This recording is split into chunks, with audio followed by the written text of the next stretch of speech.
Hypersonic অস্ত্র এমন এক প্রযুক্তি যা যুদ্ধের ধারণাকেই পাল্টে দিতে পারে। চীন ও রাশিয়া যেখানে ইতিমধ্যেই এই অস্ত্র ব্যবহার করছে, সেখানে যুক্তরাষ্ট্র এখনও নিজস্ব হাইপারসনিক মিসাইল বাস্তবে প্রয়োগ করতে পারেনি। প্রশ্ন উঠছে, নতুন বিশ্বে সামরিক ভারসাম্য কি ভেঙে পড়ছে? বিশ্ব আকাশে এখন চলছে অদৃশ্য এক দৌড়। গতি, নিখুঁত আর বিধ্বংসী শক্তির এই দৌড়ে কে এগিয়ে, তা নির্ধারণ করবে আগামী দশকের সামরিক ক্ষমতার মানচিত্র। চীনের তিয়ানআনমেন স্কোয়ারে সাম্প্রতিক সামরিক প্যারেডে দেখা গেছে YJ-21 নতুন হাইপারসনিক মিসাইল, যা সহজেই 1000 কিলোমিটার দূরের শত্রু জাহাজ ধ্বংস করতে পারে।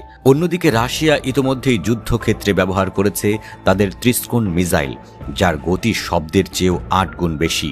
পেন্টাগনের উচ্চাকাঙ্ক্ষী প্রকল্প ডার্ক ঈগল এখনও পরীক্ষার পর্যায়ে। সেনাবাহিনী বলছে বছর শেষ হওয়ার আগেই এই অস্ত্র মোতায়েনের আশা করছে তারা। তবে বাস্তবতা এতটা সহজ নয়। গত 2 বছরে 4টি বড় ব্যর্থ পরীক্ষা আমেরিকার। কখনো লঞ্চার কাজ করেনি, কখনো উৎপাদন ত্রুটিতে মিসাইল আকাশে ওঠার আগেই ভেঙে পড়েছে। আমেরিকার আলাস্কা ঘাঁটিতে বর্তমানে চলছে ডার্ক ঈগল সিস্টেমের শেষ ধাপের পরীক্ষা। প্রতিটি ব্যাটারি তৈরিতে খরচ হচ্ছে প্রায় $270 কোটি। কিন্তু এখনও পর্যন্ত এটি বাস্তব যুদ্ধে ব্যবহারযোগ্য কিনা সে বিষয়ে সন্দিহান নিজ দেশের প্রতিরক্ষা দপ্তর। হাইপারসনিক অস্ত্র আসলে কি? এটা এমন অস্ত্র যা শব্দের চেয়ে 5 গুণ বা তার চেয়ে বেশি গতিতে ওড়ে। প্রায় ঘন্টায় 3800 মাইলেরও বেশি গতি সঞ্চার হয় এই মারণাস্ত্রে। এত দ্রুত গতিতে বাতাসের অণুগুলো ভেঙে যায়, তৈরি হয় আয়োনাইজড স্তর। ফলে রাডারে এই মিসাইল ধরা পড়া প্রায় অসম্ভব।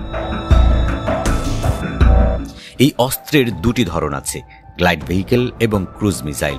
গ্লাইড ভেহিকেলকে রকেট দিয়ে উৎক্ষেপণ করা হয়, তারপর এটি শত্রুর দিকে স্বাধীনভাবে ভেসে যায়, পথ পরিবর্তন করে, প্রতিরক্ষা ব্যবস্থাকে ফাঁকি দেয়।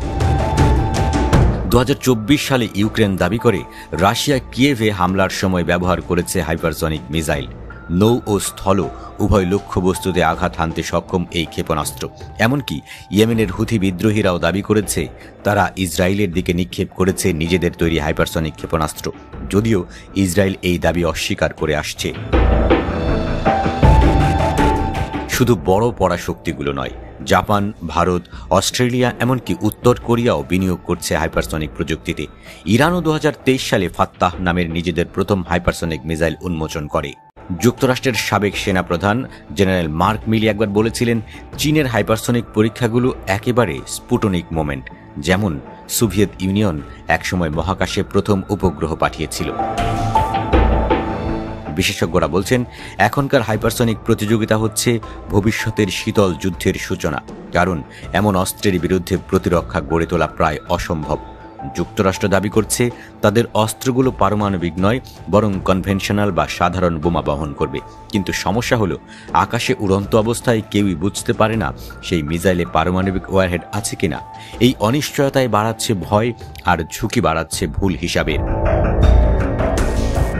যখন চীন, রাশিয়া আর আমেরিকা সবাই একসাথে প্রস্তুত হচ্ছে অদৃশ্য গতির অস্ত্র প্রতিযোগিতায়, তখন বিশ্বজুড়ে বাড়ছে আশঙ্কা। তবে কি আসছে ডুমসডের মতো ভয়াবহ কিছু?